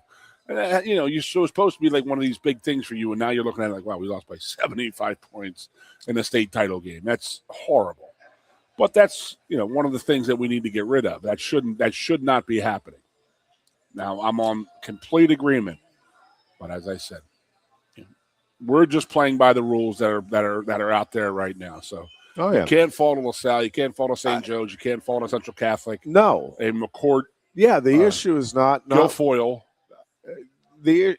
Correct. The issue is not with those programs, coaches, parents, fans. Right. It's with the setup, the governance. Yeah, that it's just not. And I could not agree more. I've said it 10 times already, but yes. But I don't like it is interesting where we look for competitive balance and where we don't. And I think we talked about this one other time, but like even in college wrestling, like the scholarship limits, right? I mean, they're the limits, but there are teams out there that have like 4 scholarships. Well, try competing against a team with 30, and even and I didn't know this for a very long time, which shame on me when I was coming up through, but the PSAC schools, the variance there, and I forget what the scholarship limit is. I want to say it's 40, but I may be off 5 one way or the other on that. But let's just say, for the sake of the discussion, it's 40. Well, you had some programs playing in the PSAC that had fewer than 10. And I think there was 1 or 2 that had like 4 or 5 scholarships. Well, and then, fans are, geez, why is Lock Haven never well, because you have 5 scholarships and you're going against an Indiana, Pennsylvania team that has 40. Well, 35 more scholarships. Of course, that team's going to be 99% of the time, not just better, widely better. 20 guys more on scholarship, like 20 more guys that aren't even starting on the wrestling team that are on scholarship. Yes. What did Flinney have at Edinburgh? I mean, the same what Lockhaven was doing years ago. I mean, they're less than 5. I mean, and they're competing in the top 10s. Yeah. No, sometimes that's more impressive than a Cale Sanderson doing what he's doing. No, for sure. And really, what Scott Moore is doing now with the resources at Lock Haven is extremely impressive. It because again, you're not on anywhere close to an even playing field, and yet again, the numbers, relatively speaking, are very impressive. But yeah, so, and even Major League Baseball, again, I look at the payroll of the Dodgers versus the Pirates or the Royals versus the Yankees. And it's like, well, that's supposed to be a competitive playing field. So it is interesting where we, the collective we, draw the line. And but I think generally we want some sort of competitive balance, some semblance of competitive balance in the sports we're watching, so that you feel like there's at least a chance for the teams that are in a conference, for example, to, over the course of a period of time, have a chance to rise or fall. I always say, well, Oak Hill Academy doesn't produce that many basketball players in Oak Hill, Virginia. They had 9 Division I guys in one class last year. I mean, that's just that the area is really well known for hoops.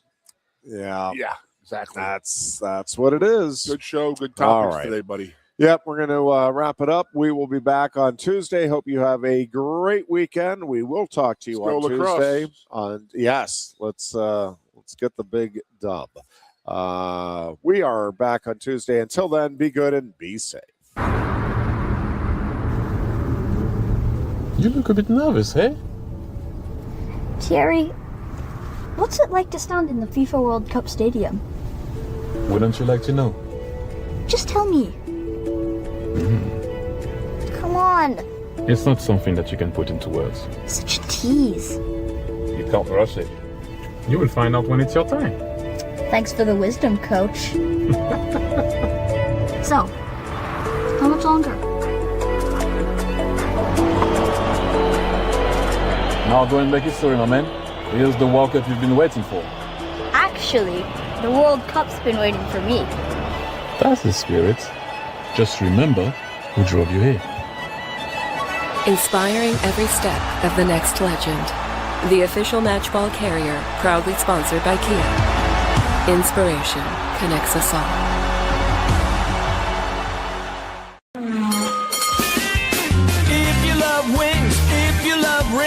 And all kinds of other tempting things. Great times, great food. Get to Quaker Steak Lube. Get our Best Wings USA, signature sauces, mouth-watering appetizers, or any of our delicious award-winning lube favorites. Great times, great food. Get to Quaker Steak Lube. I'm the Modelo Recruiter, and I'm looking for fans with good hands and great speed. The ones who stay focused and never miss a play. They go the distance on game day, even when their team is away. I'm always watching, always looking to reward more full-time fans. Because football isn't really football without you. Lusk & Associates Sotheby's International Realty proudly presents the introduction of our new State College office at 314 South Borough Street in State College. At Sotheby's International Realty, we advertise locally, nationally, and internationally, bringing the best of advertising and promotion to each and every one of our properties, big or small. Call now. A lot has changed about State College. One thing that hasn't is W.C. Clark's Coffee Roasters on 234 East Calder Way. 30 different varieties of specialty coffee beans sourced from over 25 countries and roasted with love each morning in Happy Valley for over 45 years. They'll ship their fresh roasted coffee from their doorstep to yours. Order online at statecollegecoffee.com. That's statecollegecoffee.com. Hi, welcome to Timberland Federal Credit Union, a financial cooperative for its members, tracing all the way back to 1973. Experience Timberland Federal Credit Union, where you're greeted with a smile and financial solutions are tailored to your unique life journey.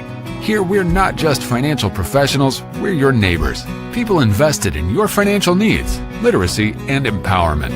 Your dreams matter to us, whether they're about buying a home, growing a nest egg, or embarking on new adventures. TFCU draws from the past and invests in the future, offering modern tools like online banking to give you the freedom to manage your money practically anytime. Additionally, we're passionate about giving back both time and resources because enhancing our community is at the core of why we're here. Visit TFCU in person or online to learn more about our services and apply for a membership today. WFXX, once again. Your sports radio. Broadcasting live, loud and proud from Central PA's Sports Authority. WFXS America. 98.7 The Fox State College.